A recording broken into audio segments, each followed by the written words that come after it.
Hi everyone, this is Marnelle and Alex Lee, our winemaker, coming to you from Kiepersol. Today we're talking about one of our favorite things, wine. In addition to wine, our favorite things are our babies, our kids.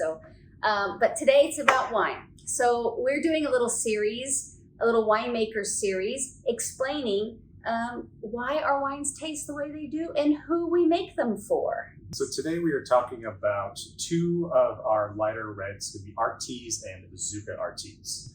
Yes, these two wines, I'll start with the inception because the beauty of this, you guys, is that Alex is able to harness the characteristics of our wines and take them in a beautiful direction where the inception of these wines, like a lot of wines, were kind of accidental. So we don't grow Pinot Noir.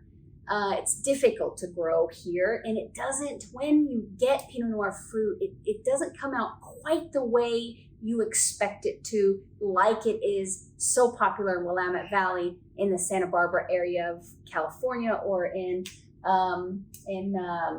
Burgundy. But we have wines as good as those wines from Santa Barbara, Willamette, and Burgundy. They just don't happen to be Pinot. It happens to be Sangiovese or Cab Franc.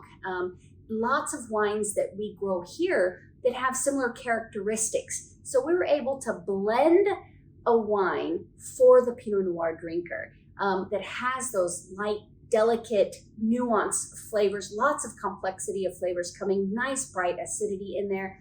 And that was the Artize. And then people wanted something with a little sweetness, so we took that Artize base and we created Azuca Artize. Now, Artize is kind of a spin-off of the word artisanal. So this is our artisanally made Pinot Noir, if you will. However, it's a beautiful blend on its own. The Artize is still maintaining that direction.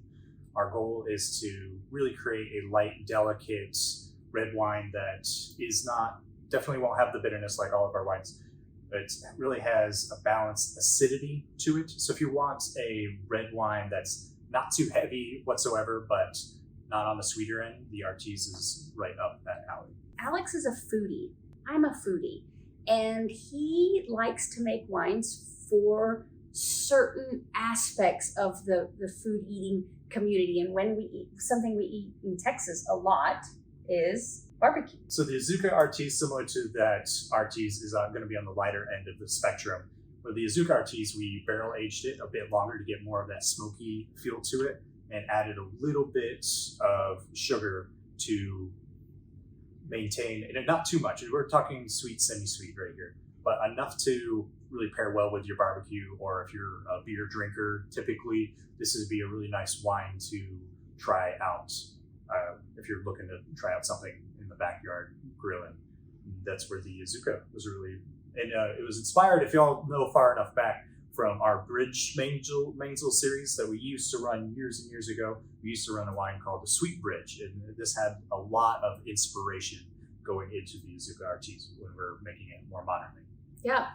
So if you're gonna have your barbecue, and I have to give props to Alex on this, because being able to take a wine that we say, yeah, that's a blend, we want to add some sugar for the sweet wine drinker, but to actually narrow it down to and your Whataburger, your barbecue, your chicken fried steak, all those things that the good Southern pairing is where this goes, and it's just a gorgeous pairing. And to be able to gear that towards that meal that we all like to have, I think is pretty awesome. Good job on that, Alex. Thank you.